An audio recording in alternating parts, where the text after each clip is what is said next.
जितने भी हमारे एपीएस संचालक हैं आधार कार्ड से पैसा जमा निकासी के काम करते हैं उनके लिए बहुत भारी समस्या बढ़ चुका है। जैसे कि मैंने अपने वीडियो के टाइटल और थंबनेल में भी आपको बताया कि आप बैंक ऑफ बड़ौदा का एपीएस हुआ डिसेबल और एक क्लिक में फिर आप इसको कर सकते हैं इनेबल।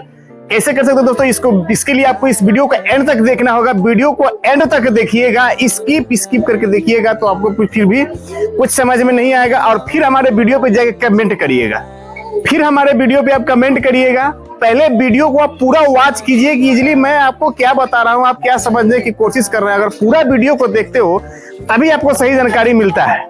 चलिए करते हैं वीडियो को स्टार्ट और आपको बताते हैं। काफी सारे हमारे ऐसे ऑडियंस भाई हैं जो हमारे वीडियो पे कमेंट कर रहे हैं कि हमारा बैंक ऑफ बड़ौदा का पैसा जब हम आधार कार्ड से ग्राहकों को विड्रॉल कर रहे हैं तो विड्रॉल नहीं हो रहा है। वहां पर लिख रहा है transaction unsuccessful, please NPCI guideline. अब क्या है, और मैंने कल ट्रांजैक्शन किया जब हमारे सामने लाइव प्रूफ स्क्रीनशॉट में देख सकते हो। मैंने 2000 रुपए ग्राहकों का पैसा निकाला है बैंक ऑफ बड़ौदा से, वो ट्रांजैक्शन सक्सेसफुल हुआ है। जब हमारे लाइव प्रूफ वीडियो की स्क्रीनशॉट में देख सकते हो, या वीडियो को रोक दो और आप देख सकते हो कि मैंने निकाला है पैसा बैंक ऑफ बड़ौदा का। ये कोई एडिटिंग भी नहीं है, मेरे पास फाइनल सबूत है आखिर कैसे मैंने निकाला है। और आप विड्रॉल कर दो तो क्यों नहीं निकलता है। बना है वीडियो में दोस्तों एंड तक। चैनल पर नए हो तो सब्सक्राइब कर लो दोस्तों, वीडियो पसंद आए तो लाइक करना। चलिए करते हैं वीडियो के स्टार्ट और इसके बारे में आपको विस्तार से जानकारी देते हैं। सबसे पहले मैं बता दूं कि इतने भी बैंक ऑफ बड़ौदा का एपीएस संचालक के पास जो भी ग्राहक पैसे निकालने के लिए आते हैं तो ये समस्या क्यों आता है, transaction unsuccessful, please NPCI guideline. इसका 2 रीजन है और दोनों रीजन को मैं इस वीडियो के माध्यम से आपसे डाउट को क्लियर करने वाला हूं, आपके डाउट को आउट करने वाला हूं। सबसे पहला रीजन, अगर जो भी ग्राहक आपके पास पैसा निकालने के लिए आते हैं आधार कार्ड से, अगर आपके पास ट्रांजैक्शन अनसक्सेसफुल का मैसेज आता है प्लीज एनपीसीआई गाइडलाइन, तो इसको आपको समझना है कि उस ग्राहक का जो भी आधार कार्ड उसके अकाउंट से लिंक है उसको एनपीसीआई ने अनलिंक कर दिया है, यानी कि उसको आधार एनेबल पेमेंट सिस्टम को डिसेबल कर दिया गया है। इसके कारण उनके ट्रांजैक्शन को अनसक्सेसफुल किया जा रहा है। अब दोस्तों इस सिचुएशन में आपको करना क्या होगा वो मैं आपको बता दूं। पहला रीजन जो ये हो सकता है। दूसरा रीजन ये हो सकता है कि अगर आपके पास ट्रांजैक्शन करने के लिए ग्राहक आते हैं बैंक ऑफ बड़ौदा का, आप पैसा निकालते हो, वहां पे ट्रांजैक्शन लिखता है अनसक्सेसफुल, प्लीज एनपीसीआई गाइडलाइन, तो आपको आपने जो डिवाइस लिया है, अब बहुत से ऐसे रिटेलर हैं जिनके पास 5 कंपनी का मल्टीप्लाई रिटेलर आईडी है। स्पाइस मनी का है, पेनियर बाई का है, सीएससी का है, डोगमा सॉफ्ट का है, रोइनेट का है, पेमंग का है, और डिवाइस उनके पास एक ही है। जो डिवाइस से पहले अभी दोस्तों आप लोगों को रीजन में पता है कि आप कोई मल्टीप्लाई ट्रांजैक्शन नहीं कर सकते। जैसे कि आपने किसी ग्राहकों को 10,000 रुपए निकाला तो राउंड फिगर में आ जाता है, लेकिन आपने अगर ग्राहकों का 1010 रुपए पैसा को विड्रॉल किया तो मल्टीप्लाई ट्रांजैक्शन होता है, यानी कि 1010 रुपए आप किस हिसाब से उस ग्राहकों का पैसा उसके अकाउंट से काट रहे हो। इसका क्या मतलब है, जो एनपीसीआई ने आपके डिवाइस को लॉक कर दिया है, इसके कारण आपका ट्रांजैक्शन नहीं हो सकता है। 2 रीजन हुआ। और तीसरा रीजन, जब आप अपने ग्राहकों का पैसा विड्रॉल करते हो, ग्राहकों का मान लीजिए कि उसका खाता से आधार कार्ड को हटा दिया गया है, आपका डिवाइस भी 1010, 2020 रुपए का ट्रांजैक्शन पहले करने के कारण आपका जो डिवाइस है उसको एनपीसीआई ने लॉक कर दिया है। लेकिन जब आप अपने ग्राहकों का फेस स्कैन करके पैसे निकालते हो, ग्राहकों का फेस दिखाकर, वहां पे भी आपके पास एक एरर, कभी एरर शो करता है। बहुत से ग्राहकों हमारे पास, बहुत से रिटेलर हमारे पास कमेंट कर चुके हैं, transaction unsuccessful, please disable to Aadhaar enable payment system. अब इसका क्या मतलब है, सारे चीज को आपको दोस्तों इस वीडियो के माध्यम से समझना होगा।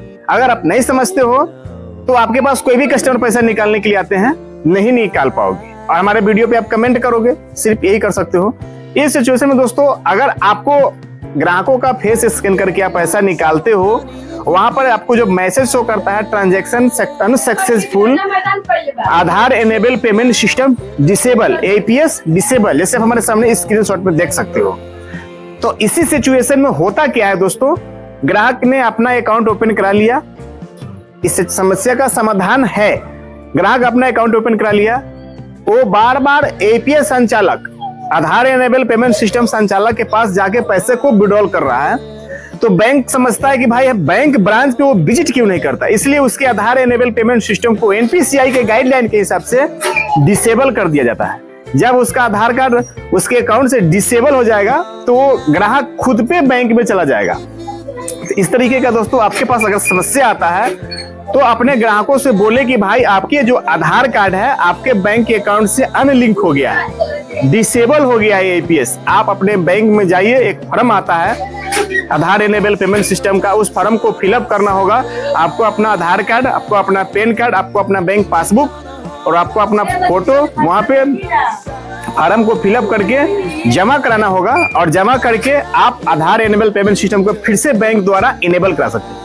जिनके पास मोबाइल बैंकिंग है, नेट बैंकिंग है, तो अपने मोबाइल फोन से भी कर सकते हैं आधार एनेबल पेमेंट सिस्टम ऑन या of. State bank of India का खाता हो, चाहे पंजाब नेशनल का हो, चाहे बैंक ऑफ बड़ौदा का हो, चाहे उनके पास सेंट्रल बैंक का ही क्यों ना हो, किसी भी बैंक का हो, वो बड़े ही आसानी से कर सकते हैं। दूसरा दोस्तों रीजन ये हुआ ट्रांजेक्शन बार बार न करने के कारण। ट्रांजेक्शन जो होता है दोस्तों बार बार बैंक में जाके नहीं करने के कारण उनके आधार कार्ड को, उनके आधार एनेबल पेमेंट सिस्टम को बैंक से डिसेबल किया जाता है, तो उनको बैंक में बुलाकर फिर उनसे उनको एनेबल कराने के लिए। और तीसरा सबसे जो कारण होता है दोस्तों मैं आपको बताया कि वहां पे भी अगर आपको लिखता है transaction unsuccessful please NPCI guideline, तो आपको समझना होगा दोस्तों कि हमारे डिवाइस में प्रॉब्लम है, क्योंकि हमारा डिवाइस जो है मल्टीप्लाई रिटेलर मल्टीप्लाई आईडी के साथ मैच है।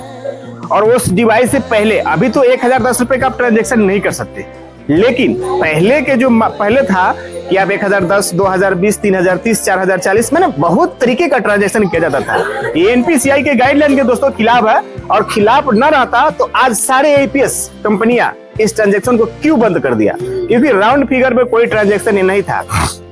राउंड फिगर ट्रांजैक्शन का मतलब होता दोस्तों कि आप 5050 रुपए निकाल सकते हो, 5100 रुपए निकाल सकते हो, 1010 रुपए नहीं 1100 रुपए आप निकाल सकते हो। ये मल्टीप्लाई ट्रांजैक्शन नहीं होता है, सही ट्रांजैक्शन होता है। तो ये 3 ट्रांजैक्शन का रीजन है आपको ट्रांजैक्शन फेल होने का आधार एनेबल पेमेंट सिस्टम का।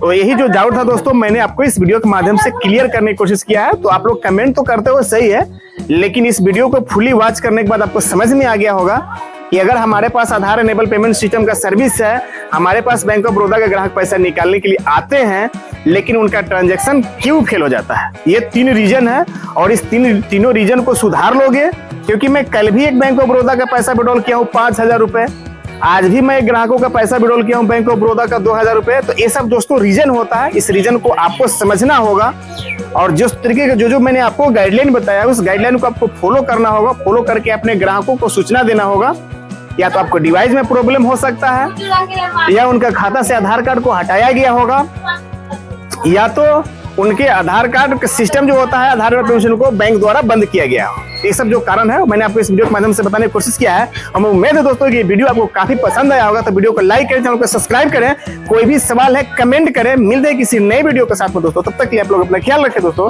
धन्यवाद।